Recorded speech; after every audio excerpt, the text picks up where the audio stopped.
My dear students, ఈరోజు ఈ బెంతం మరియు హూకర్ల యొక్క వర్గీకరణను కొంచెం విపులంగా, విశ్లేషణాత్మకంగా, ఎగ్జామినేషన్ పాయింట్ ఆఫ్ వ్యూలో మనం నేర్చుకుందాం. ఈ బెంతం మరియు హూకర్ల యొక్క వర్గీకరణను సంక్షిప్తంగా పద్ధతి ప్రకారం ఎగ్జామినేషన్లో ఎలా రాయొచ్చు అన్న విషయాన్ని దృష్టిలో పట్టుకొని ఈ విశ్లేషణని మనం నేర్చుకుంటున్నాం. మనకు తెలుసు, జార్జ్ బెంతం మరియు జోసెఫ్ డాల్టన్ హూకర్ అనబడే శాస్త్రవేత్తలు రాయల్ బొటానికల్ గార్డెన్లో పనిచేసిన ఇంగ్లాండ్ దేశానికి చెందిన వర్గీకరణ శాస్త్రవేత్తలు. వీరు పుష్పించు మొక్కలను గమనించి వర్ణించి ఒక సహజ వర్గీకరణ విధానాన్ని ప్రతిపాదించారు.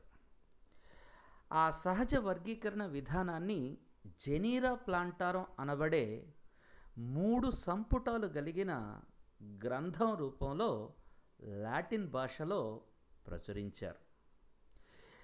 ఈ వర్గీకరణ అనేది జాతులు మార్పు చెందకుండా స్థిరమైన లక్షణాలతో ఉంటాయనబడే నమ్మకం మీద, అంటే డాక్ట్రిన్ ఆఫ్ కాన్స్టాన్సీ ఆఫ్ స్పీషీస్ మీద ఆధారపడి ఉంటుందని మనం చెప్పుకోవచ్చు.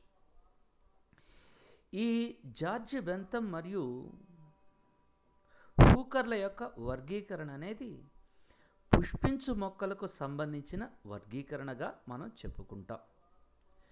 వీరు తమచే గమనించబడిన పుష్పించే మొక్కల్ని జాగ్రత్తగా గమనిస్తే సుమారు 97,205 ప్రజాతులను గమనించి ఆ ప్రజాతులను 202 కుటుంబాల్లో అమర్చారు.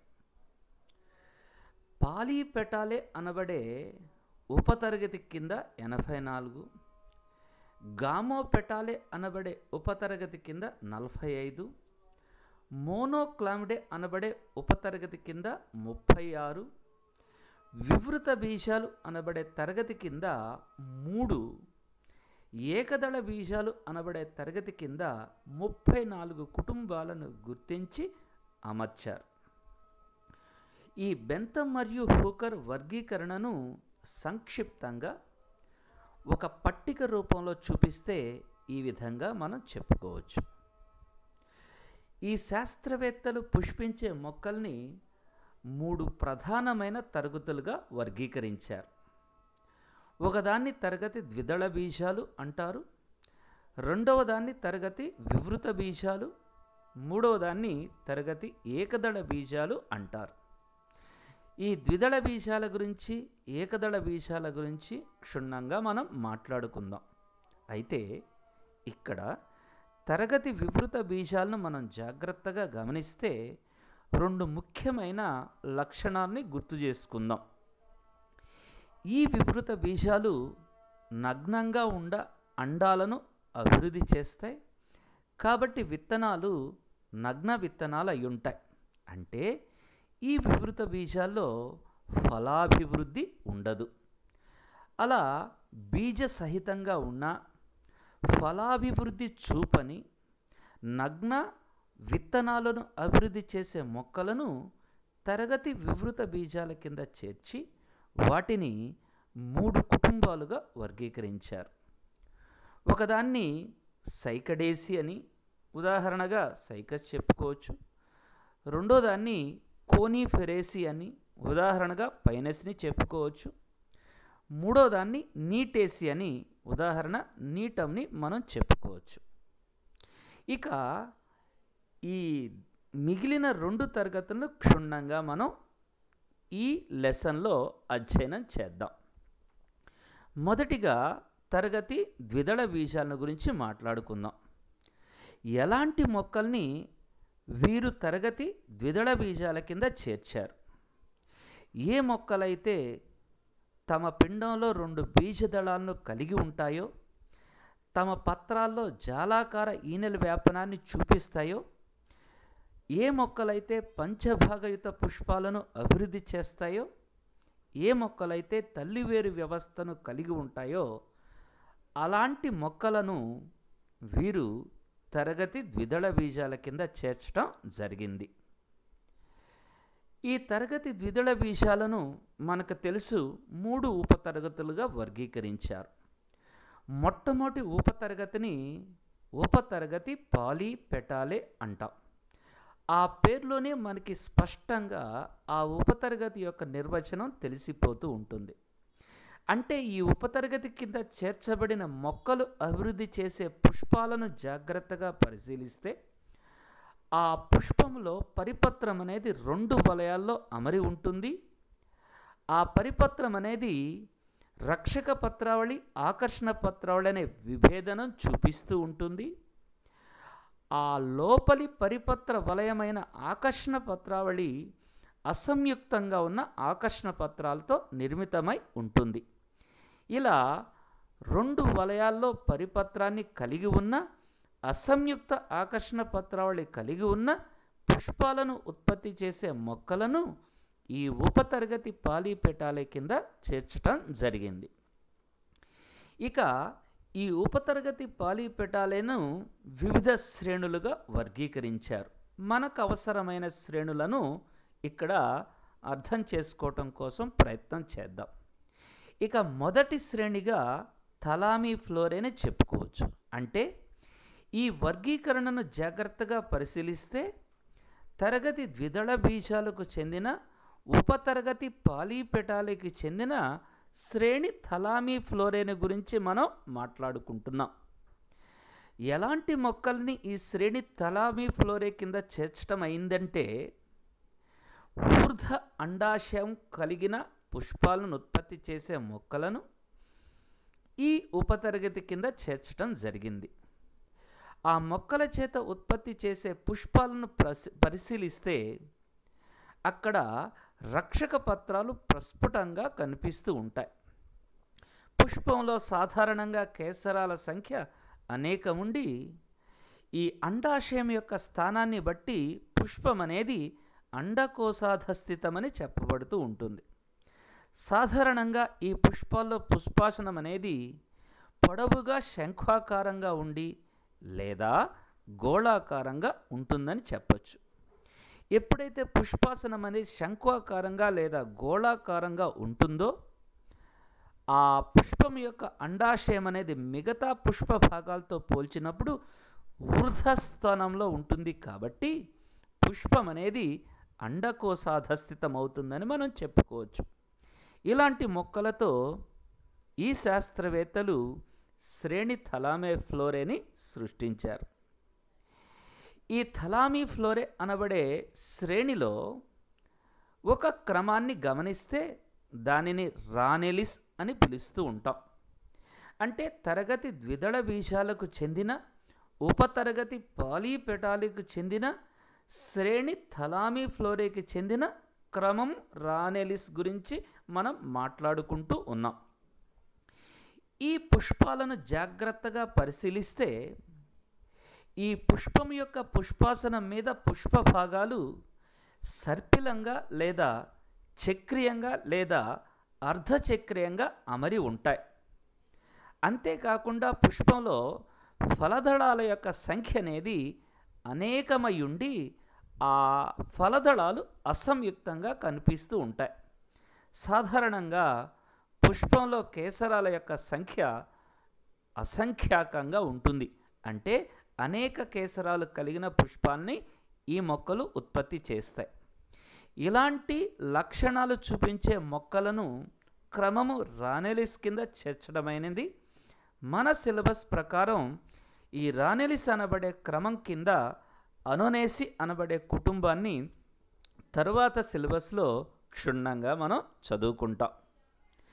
ఇకపోతే ఇదే శ్రేణి థలామీ ఫ్లోరేకి చెందిన మరొక క్రమాన్ని ఇక్కడ గమనిద్దాం. ఈ క్రమం పేరు పెరైటేలిస్ అని పిలవాలి. ఈ క్రమానికి చెందిన మొక్కలు అభివృద్ధి చేసే పుష్పాలను జాగ్రత్తగా పరిశీలిస్తే ఆ పుష్పం యొక్క అండాశయంలో అనృత కుడ్యం ఉంటుంది. అంటే ఆ అనృత కుడ్యాన్ని ఫాల్స్ సెప్టమ్ లేదా రెప్లం అని పిలుస్తూ ఉంటాం. ఇకపోతే అండాశయము కుడ్య అండన్యాసాన్ని చూపిస్తూ ఉంటుంది. ఫలదళాలు సాధారణంగా సంయుక్తంగా ఉంటాయి. అండాశయము ఏకవిలయితంగా ఉంటుంది. కేసరాల యొక్క సంఖ్య అనేది అనిశ్చితంగా లేదా నిశ్చితంగా కనిపిస్తూ ఉంటుంది. ఈ క్రమానికి చెందిన బ్రాసికేసి కుటుంబాన్ని మనం ఇక్కడ అధ్యయనం చేస్తాం. ఈ క్రమం కింద కెపారిడేసి, బ్రాసికేసి లాంటి కుటుంబాల్ని ఉంచటం జరిగింది. ఇకపోతే ఈ తరగతి ద్విదళ బీజాలకు సంబంధించిన ఉపతరగతి పాలీపెటాలేలో రెండవ శ్రేణిని గమనిస్తే ఆ శ్రేణిని డిస్కీ ఫ్లోరే అని పిలుస్తూ ఉంటాం. ఈ డిస్కీ ఫ్లోరే అనబడే శ్రేణి కింద చేర్చబడిన మొక్కల యొక్క లక్షణాలను ఒక్కసారి జాగ్రత్తగా గమనిస్తే, ఈ మొక్కల చేత ఉత్పత్తి చేయబడే పుష్పాలను గమనిస్తే ఆ పుష్పాల యొక్క రక్షక పత్రాలు సంయుక్తంగా లేదా అసంయుక్తంగా ఉండొచ్చు, లేదా అండాశయంతో సంశ్లేషితమై ఉండొచ్చు, అంటే అతుక్కుపోయి కనిపిస్తూ ఉండొచ్చు. ఈ పుష్పములో కేసరాల యొక్క సంఖ్య నిశ్చితంగా ఉంటుంది, అంటే లెక్కించే విధంగా ఉంటుందని చెప్పచ్చు. ఈ పుష్పంలో అండాశయము ఊర్ధ్వ అండాశయంగా మనకి కనిపిస్తూ ఉంటుంది, అంటే పుష్పము అండకోశాధస్థిత పుష్పమై ఉంటుంది. ఈ అండాశయాన్ని జాగ్రత్తగా పరిశీలిస్తే ఆ అండాశయం యొక్క దిగువ భాగాన స్పష్టమైన వర్తులాకార చక్రము కనిపిస్తూ ఉంటుంది. అంటే అండాశయం యొక్క దిగువ భాగాన ఒక డిస్క్ వంటి నిర్మాణం కనిపిస్తూ ఉంటుంది. అందువలనే ఈ శ్రేణికి డిస్కీ ఫ్లోరే అని పేరు పెట్టడం అయిందని మనం చెప్పుకోవచ్చు. ఇకపోతే ఈ శ్రేణి డిస్కీ ఫ్లోరే అనబడే శ్రేణిలో చేర్చబడిన క్రమాలను ఒక్కసారి గమనిద్దాం. ఇక మొదటి క్రమంగా మనం జెరానియేలిస్ని చెప్పుకోవచ్చు. ఈ జెరానియేలిస్ అనబడే క్రమం కింద చేర్చబడిన మొక్కల యొక్క పుష్పాలు చూపించే లక్షణాలను మనం ఇక్కడ గమనిద్దాం. ఈ పుష్పాలు సాధారణంగా పంచభాగయుత పుష్పాలు అయి ఉంటాయి, పాక్షిక సౌష్ఠవీతంగా ఉంటాయి. ఇక అండాశయం యొక్క దిగువ భాగాన డిస్క్ అనేది వర్తులాకారంగా లేదా గ్రంథుల మాదిరిగా చీలి ఉండొచ్చు. అంతేకాకుండా కేసరాల యొక్క అమరికను ఆబ్డిప్లోస్టీమోనస్ అమరికగా మనం చెప్పుకుంటూ ఉంటాం. ఇక పుష్పంలో ఫలదళాల యొక్క సంఖ్య అనేకమై ఉండి సంయుక్తమైన ఫలదళాలు కనిపిస్తూ ఉంటాయి. ఈ అండాశయం అనేది స్తంభ అండన్యాసం చూపిస్తూ ఉంటుంది. అండాలనేవి ఆరోహకము లేదా లోలాకారము అయి ఉండొచ్చు. ఇకపోతే అండం అనేది రాఫేను చూపిస్తూ ఉంటుంది. ఈ జెరానియేలిస్ అనబడే ఈ క్రమం కింద రూటేసి అనబడే కుటుంబాన్ని చేర్చడమైంది. ఈ కుటుంబాన్ని తర్వాత మనం క్షుణ్ణంగా అధ్యయనం చేస్తూ ఉంటాం. ఇకపోతే ఈ ఉపతరగతి పాలీపెటాలికి చెందిన మూడవ శ్రేణిని మనం జాగ్రత్తగా గమనిద్దాం. ఈ శ్రేణిని కెలిసీ ఫ్లోరే అని పిలుస్తూ ఉంటాం. ఈ కెలిసీ ఫ్లోరే అనబడే శ్రేణి కింద చేర్చబడిన మొక్కలు ఉత్పత్తి చేసే పుష్పాలను గమనిస్తే ఆ పుష్పాలనేవి పర్యండకోశ పుష్పాలు అయ్యుండొచ్చు, లేదా అండకోశోపరిక పుష్పాలు అయ్యుండొచ్చు. ఇక అండాశయం యొక్క స్థానం అనేది సాధారణంగా నిమ్నంగా కనిపిస్తూ ఉంటుంది. రక్షక పత్రాలు సంయుక్తమై ఉంటాయి, అరుదుగా అసంయుక్తంగా కనిపిస్తూ ఉంటాయి. సాధారణంగా ఆకర్షణ పత్రాలు ఒక వలయంలో లేదా రెండు వలయాల్లో కనిపిస్తూ ఉంటాయి. ఈ పుష్పం యొక్క పుష్పాసనాన్ని జాగ్రత్తగా పరిశీలిస్తే అది సాసర ఆకారంలో లేదా గిన్నె ఆకారంలో ఉండి ఆ పుష్పాసనం అనేది అండాశయాన్ని ఆవరించి కనిపిస్తూ ఉంటుంది. సాధారణంగా పుష్పంలో కేసరాల సంఖ్య అనేకం ఉండి ఆ కేసరాలు పుష్పాసనం యొక్క అంచుపై అమరి కనిపిస్తూ ఉంటాయి. ఇలాంటి లక్షణాలు కలిగిన పుష్పాలను అభివృద్ధి చేసే మొక్కలను శ్రేణి కెలసిఫ్లోరే కింద చేర్చడం జరిగింది. ఇకపోతే ఈ శ్రేణి కెలసిఫ్లోరే కింద ఒక క్రమాన్ని మనం జాగ్రత్తగా గమనిస్తే ఆ క్రమం పేరు రోజెలిస్గా చెప్పుకుంటాం. ఈ రోజెలిస్ అనబడే క్రమం కింద చేర్చబడిన మొక్కలు ఉత్పత్తి చేసే పుష్ప లక్షణాలని ఒక్కసారి గమనిస్తే ఆ పుష్పాలు ద్విలింగకమై సౌష్ఠవయుతంగా లేదా పాక్షిక సౌష్ఠవయుతంగా ఉంటాయి. పుష్పమందు కేసరాలు అసంఖ్యాకంగా ఉండి సాధారణంగా ఆకర్షణ పత్రాల యొక్క సంఖ్యకు రెట్టింపుగా ఉంటాయి. ఫలదళాల సంఖ్య 1 నుండి 10 వరకు ఉండి అసంయుక్తంగా ఉంటాయని మనం చెప్పుకుంటాం. కీలాలనేవి స్పష్టంగా విడిగా ఉంటాయి. ఈ రోజెలిస్ అనబడే క్రమం కింద లెగ్యూమినేసి లేదా పాపిలియనేసి అనబడే కుటుంబం చేర్చబడిందని చెప్పుకోవచ్చు. దాన్నే మనం ఫ్యాబేసీగా పిలుచుకుంటూ ఉంటాం. ఇక ఈ శ్రేణి కెలసిఫ్లోరే కింద చేర్చబడిన రెండో క్రమాన్ని గమనిస్తే ఆ క్రమాన్ని పాసిఫ్లోరేల్స్ అని పిలుస్తూ ఉంటాం. సాధారణంగా ఈ క్రమం కింద చేర్చబడిన మొక్కలనేవి ఎగబ్రాకే గుల్మాల రూపంలో లేదా పొదల రూపంలో కనిపిస్తూ ఉంటాయి. ఈ మొక్కలు ఉత్పత్తి చేసే పత్రాలు ఏకాంతరంగా ఉండి ఆ పత్రాల యొక్క గ్రీవాల్లో నులితీగలు కనిపిస్తూ ఉంటాయి. పత్రాలు లఘు పత్రాలై తమ్మెలుగా చీలి ఉండొచ్చు. పుష్పాలు ఏకలింగకమై అరుదుగా ద్విలింగకంగా కనిపిస్తూ ఉంటాయి. పుష్పమందు కేసరాల యొక్క సంఖ్య 5 ఉంటుంది. అండాశయము నిమ్నంగా ఉండి ఏకబిలయుతంగా ఉంటుంది. అండం అనేది కుడ్య అండన్యాసాన్ని చూపుతూ ఉంటుంది. అండాశయం అనేది కుడ్య అండన్యాసాన్ని చూపుతూ ఉంటుంది. ఈ శ్రేణి కెలసిఫ్లోరే కింద చేర్చబడిన కుటుంబము కుకుర్బిటేసి. ఆ కుకుర్బిటేసి కుటుంబాన్ని గురించి క్షుణ్ణంగా మనం తరువాత చదువుకుంటాం. ఇకపోతే ఇదే శ్రేణి కెలసిఫ్లోరే కింద చేర్చబడిన మూడవ క్రమాన్ని మనం గమనిస్తే ఆ క్రమాన్ని అంబెల్లేలిస్ అని పిలుస్తూ ఉంటాం. ఈ పేరులోనే ఆ క్రమం కింద చేర్చబడిన మొక్కల యొక్క ప్రత్యేక లక్షణాన్ని మనం చెప్పచ్చు. అంటే ఈ క్రమం అంబెల్లేలిస్ కింద చేర్చబడిన మొక్కలు అభివృద్ధి చేసే ఆ పుష్ప విన్యాసాన్ని గుచ్ఛము లేదా అంబెలని పిలుస్తూ ఉంటాం. ఈ పుష్ప విన్యాసం ఆధారంగా ఈ క్రమానికి అంబెల్లేలిస్ అనే పేరుని పెట్టడం జరిగిందని చెప్పుకోవచ్చు. సాధారణంగా ఈ క్రమం కింద చేర్చబడిన మొక్కలు అభివృద్ధి చేసే పుష్పాలనేవి అండకోశోపరికంగా ఉంటాయి.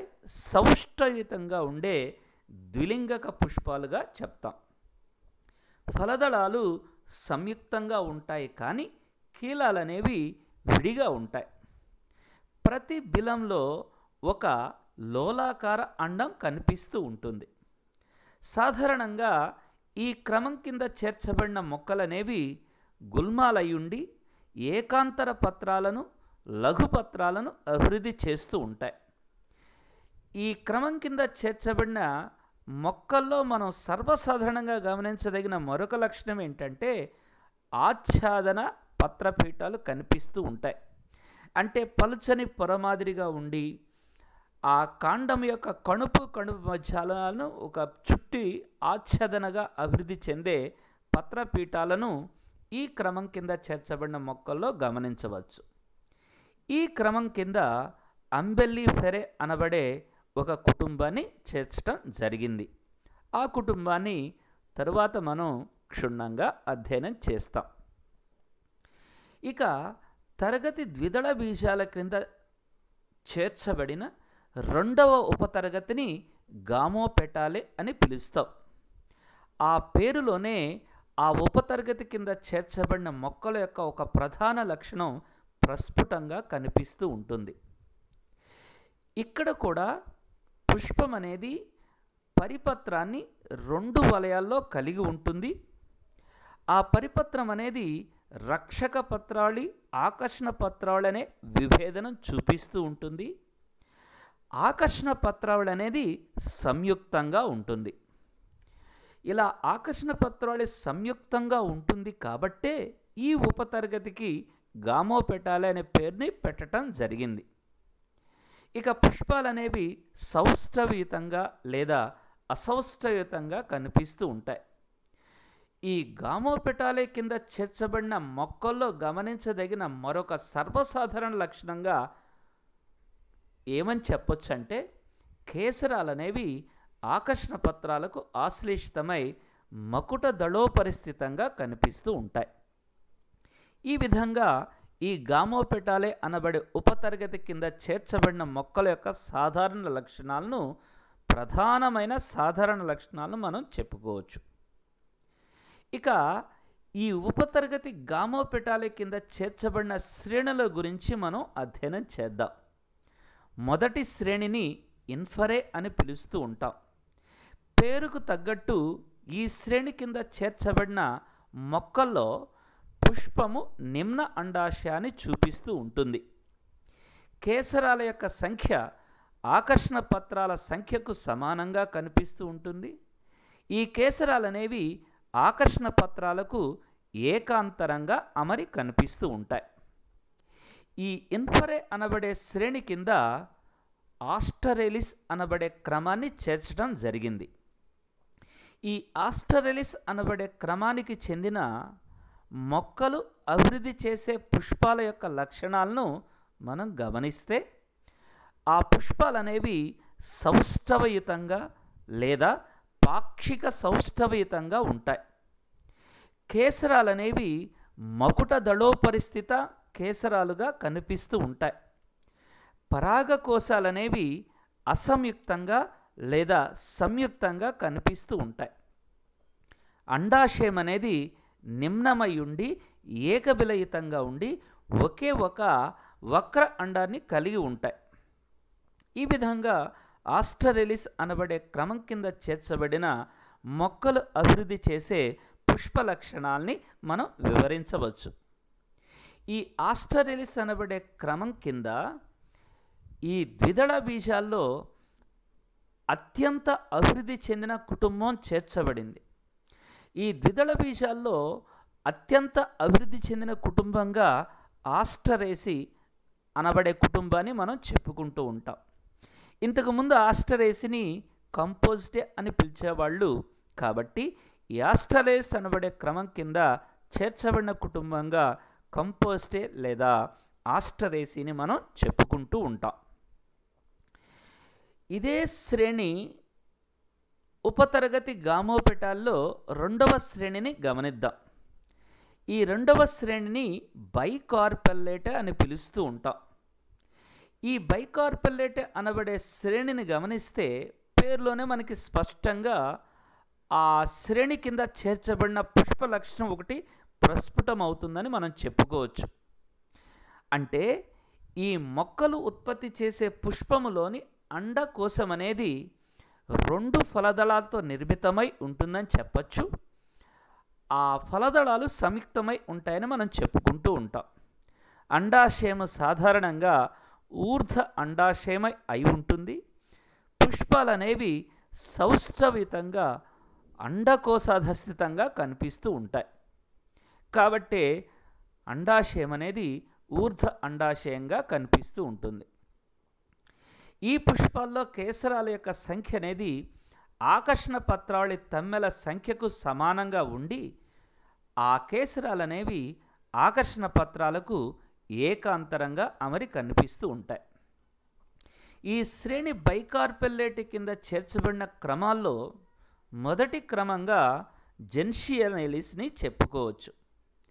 ఈ జెన్షియనేలిస్ అనబడే క్రమానికి చెందిన మొక్కలు ఉత్పత్తి చేసే పుష్పాల యొక్క లక్షణాల్లో ప్రధానంగా మనం గమనిస్తే ఆ పుష్పాలు సౌష్ఠవయుతంగా అండకోశాధస్థితంగా ఉంటాయి.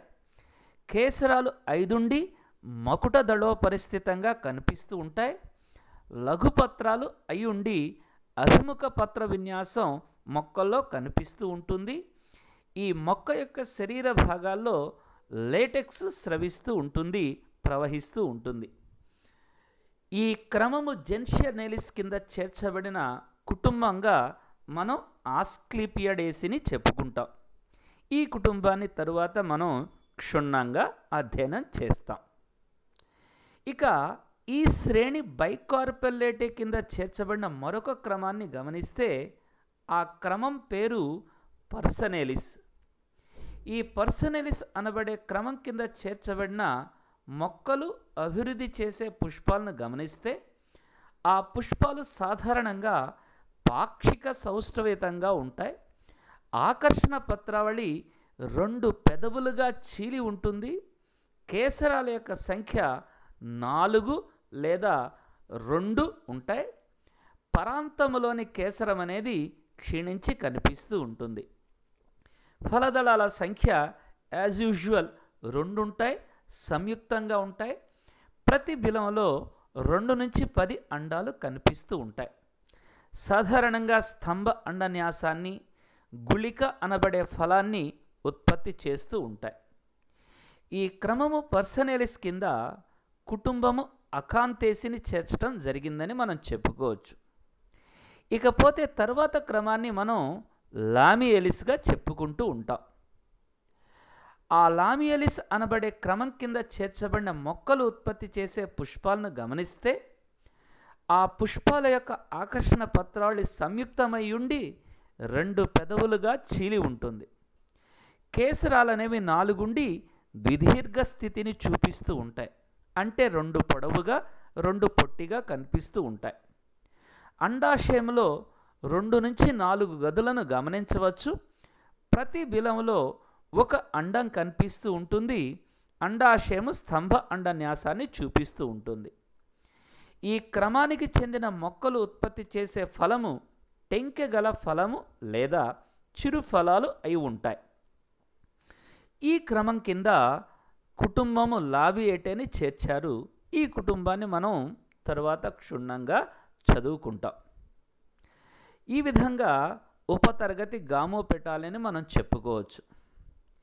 ఇక తరగతి ద్విదళ బీజాల కింద చేర్చబడిన 3వ ఉపతరగతిని గమనిస్తే ఆ ఉపతరగతిని మోనోక్లామిడే అని పిలుస్తూ ఉంటాం. పేరులోనే ఆ ఉపతరగతి యొక్క ఒక లక్షణం ప్రస్ఫుటంగా కనిపిస్తూ ఉంటుంది.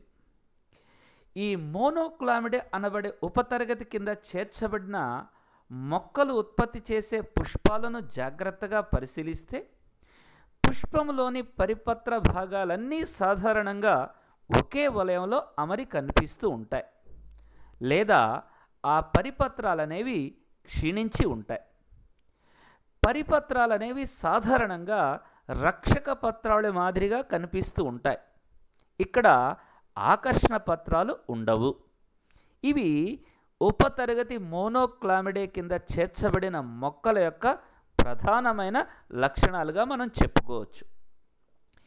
ఈ ఉపతరగతి మోనోక్లామిడేని శ్రేణులుగా వర్గీకరించారు. ఆ శ్రేణులను క్రమాలుగా వర్గీకరించకుండా కుటుంబాలను నేరుగా శ్రేణుల కిందే ఉంచటం జరిగింది. ఈ ఉపతరగతి మోనోక్లామిడేకి చెందిన మొదటి శ్రేణిగా కర్వెంబ్రియా అని చెప్పుకుంటాం. ఈ కర్వెంబ్రియా అనబడే శ్రేణి కింద చేర్చబడిన మొక్కల్ని గమనిస్తే ఈ మొక్కలనేవి నేల మీద పెరిగే మొక్కలుగా చెప్తాం. ద్విలింగక పుష్పాలను అభివృద్ధి చేస్తూ ఉంటాయి. కేసరాల యొక్క సంఖ్య పరిపత్రాల యొక్క సంఖ్యకు సమానమై ఉంటుంది. అండాలు ఏకాంతరంగా ఉంటాయి. పీఠ అండన్యాసాన్ని పుష్పాలు చూపుతూ ఉంటాయి. అండము వంపు తిరిగి ఉంటుంది. విత్తనాలు అంకురఛద సహితంగా కనిపిస్తూ ఉంటాయి. ఈ శ్రేణి కర్వెంబ్రియే కింద చేర్చబడిన కుటుంబంగా మనం అమరాంథేసిని చెప్పుకోవచ్చు. ఈ కుటుంబాన్ని తరువాత మనం విశ్లేషణాత్మకంగా నేర్చుకుంటాం. ఇదే ఉపతరగతి మోనోక్లామిడే కింద చేర్చబడిన 2వ శ్రేణిని యూనిసెక్షువలిస్ అని పిలుస్తూ ఉంటాం. పేరులోనే ఆ శ్రేణి కింద చేర్చబడిన మొక్కలు ఉత్పత్తి చేసే ఒక పుష్ప లక్షణం ప్రస్ఫుటంగా కనిపిస్తూ ఉంటుంది. అంటే ఈ మొక్కలు ఉత్పత్తి చేసే పుష్పాలు ఏకలింగక పుష్పాలు అయి ఉంటాయి. పరిపత్రాలు రక్షక పత్రాల మాదిరిగా కానీ లేదా క్షీణించి కానీ ఉండవచ్చు. ఒకే ఫలదళంతో ఏర్పడిన ఊర్ధ అండాశయాన్ని పుష్పంలో గమనిస్తాం. అండాల సంఖ్య అతి తక్కువగా 1 లేదా 2 ఉండొచ్చు. విత్తనాలు అంకురచ్చద సహితమై ఉంటాయి. ఇక విత్తన కవచాన్ని జాగ్రత్తగా పరిశీలిస్తే ఆ విత్తన కవచంలో టెస్టా ఉండదు. ఈ శ్రేణి యూనిసెక్షువలిస్ కింద చేర్చబడిన కుటుంబాన్ని యూఫోర్బియేసి అని మనం చెప్పుకుంటూ ఉంటాం. ఇది ఒక ముఖ్యమైన కుటుంబం. దీన్ని క్షుణ్ణంగా మనం తర్వాత నేర్చుకుంటాం. ఈ విధంగా తరగతి ద్విదళ బీజాల్ని మనం పూర్తి చేసుకుంటూ ఉంటాం. ఇక రెండవ ప్రధాన తరగతిగా మనం ఏకదళ బీజాల్ని చెప్పుకోవచ్చు. అంటే ఆవృత బీజాలకు సంబంధించి. ఆవృత బీజాలను ద్విదళ బీజాలు, ఏకదళ బీజాలు అనబడే 2 తరగతులుగా వర్గీకరించారని మనం చెప్పేసుకోవచ్చు. ఇకపోతే ఎలాంటి మొక్కలను ఈ తరగతి ఏకదళ బీజాల కింద చేర్చడం జరిగింది? ఏ మొక్కలైతే అబ్బురపు వేరు వ్యవస్థను చూపుతాయో, ఏ మొక్కలైతే త్రిభాగయుతంగా ఉన్న పుష్పాలను అభివృద్ధి చేస్తాయో, ఏ మొక్కల యొక్క పత్రాల్లో అయితే సమాంతర ఈనెల వ్యాపనం ఉంటుందో, ఏ మొక్కలు ఉత్పత్తి చేసే విత్తనాల్లో పిండము ఒకే ఒక బీజదళాన్ని కలిగి ఉంటుందో అలాంటి లక్షణాలు చూపించే మొక్కలను ఈ తరగతి ఏకదళ బీజాల కింద చేర్చడం జరిగింది. మనకు తెలుసు, ఈ తరగతి ఏకదళ బీజాలను ఉపతరగతులుగా వర్గీకరించాల. ఈ తరగతి ఏకదళ బీజాలను నేరుగా శ్రేణులుగా వర్గీకరించడం జరిగింది. ఈ ఏకదళ బీజాల కింద చేర్చిన ప్రధానమైన శ్రేణులను మనం గమనిస్తే మొట్టమొదటి శ్రేణిగా మైక్రోస్పెర్మేని మనం చెప్పుకుంటూ ఉంటాం. ఈ మైక్రోస్పెర్మే అనబడే శ్రేణి కింద చేర్చబడిన మొక్కల యొక్క లక్షణాలను మనం ఒక్కసారి చూస్తే, ఆ మొక్కలు అండకోశోపరిక పుష్పాలను అభివృద్ధి చేస్తాయి. ఆ పుష్పాల్లో పరిపత్రాలు 2 వలయాల్లో ఉండి లోపలి వలయము ఆకర్షణీయంగా అభివృద్ధి చెంది ఉంటుంది. అండాశయము నిమ్నమై ఏకబిలయుతంగా కనిపిస్తూ ఉంటుంది. సాధారణంగా అండన్యాసము కుడ్య అండన్యాసమై ఉంటుంది. ఇక ఫలంలో అభివృద్ధి చెందే విత్తనాల యొక్క పరిమాణం చాలా చిన్నదిగా ఉండి అంకురచ్చద రహితంగా ఉంటాయి. సాధారణంగా ఏకదళ బీజాల్లో విత్తనాలు అంకురచ్చద సహితంగా ఉంటాయి. కానీ ఈ ఆర్కిడేసి అనబడే కుటుంబానికి చెందిన మొక్కలు ఉత్పత్తి చేసే విత్తనాలు అంకురచ్చద రహితంగా ఉంటాయి. ఈ ఏకదళ బీజాల్లో బాగా పరిణితి చెందిన కుటుంబంగా ఆర్కిడేసి చెప్పబడుతూ ఉంటుంది. ఆ ఆర్కిడేసి అనబడే కుటుంబాన్ని ఈ శ్రేణి మైక్రోస్పెర్మే కింద చేర్చడం జరిగింది. ఈ ఆర్కిడేసి కుటుంబాన్ని తర్వాత మనం క్షుణ్ణంగా అధ్యయనం చేస్తాం. ఇక తరగతి ఏకదళ బీజాల కింద చేర్చబడిన రెండవ శ్రేణిని కాలిసినే అని పిలుస్తూ ఉంటాం. సాధారణంగా ఈ శ్రేణి కింద చేర్చబడిన మొక్కలనేవి వృక్షాల రూపంలో కనిపిస్తూ ఉంటాయి. పుష్పాలు అండకోశాధస్థితంగా ఉంటాయి. పరిపత్రం 2 వలయాల్లో అమరి కనిపిస్తూ ఉంటుంది. పరిపత్ర భాగాలు రక్షక పత్రాలను పోలి కనిపిస్తూ ఉంటాయి. అండాశయం త్రిఫలయుతంగా ఉన్న ఊర్ధ అండాశయంగా చెప్పుకుంటాం. విత్తనాలు అంకురచద సహితంగా చెప్తాం. పామే అనబడే కుటుంబాన్ని ఈ శ్రేణి కలిసినే కింద చేర్చడం జరిగింది. ఆ కుటుంబాన్ని మనం విస్తృతంగా అధ్యయనం చేస్తాం. ఇకపోతే ఈ తరగతి ఏకదళ బీజాల కింద చేర్చబడిన మరొక శ్రేణిగా గ్లూమేసిని చెప్పుకుంటూ ఉంటాం. ఈ గ్లూమేసి అనబడే శ్రేణి కింద చేర్చబడిన మొక్కలు సర్వసాధారణంగా గుల్మాలై ఉంటాయి. అవి అభివృద్ధి చేసే పుష్పాల యొక్క పరిమాణం చాలా చిన్నదిగా ఉండి అవి కంకుల్లో అమరి కనిపిస్తూ ఉంటాయి. పుష్పాలనేవి వృంతరహితంగా పుచ్చ సహితంగా ఉండి ఆ పుచ్చాలనేవి పెద్దవిగా పులుసుల మాదిరిగా కనిపిస్తూ ఉంటాయి. పరిపత్ర భాగాలు క్షీణించి కనిపిస్తాయి. అండాశయము ఊర్ధ్వమై ఏకబిలయితంగా ఉండి ఒకే అండాన్ని కలిగి ఉంటుంది. విత్తనాలు అంకురచ్చత సహిత విత్తనాలుగా చెప్పుకోవచ్చు. ఈ శ్రేణి గ్లూమేసి కింద చేర్చబడిన కుటుంబాన్ని గ్రామినే అని పిలుస్తాం. దాన్నే మనం పోయేసి అని పిలుచుకుంటూ ఉంటాం. ఆ పోయేసి కుటుంబాన్ని తరువాత మనం క్షుణ్ణంగా అధ్యయనం చేస్తాం. ఈ విధంగా ఈ బెంతమ్ మరియు హూకర్ వర్గీకరణను మనం విశ్లేషణాత్మకంగా వివరించవచ్చు. ఎగ్జామినేషన్ పాయింట్ ఆఫ్ వ్యూలో ఈ వర్గీకరణను రాసేప్పుడు ఈ విధంగా రిప్రజెంట్ చేస్తే మంచి మార్కులు సాధించడం అనేది సాధ్యపడుతూ ఉంటుంది.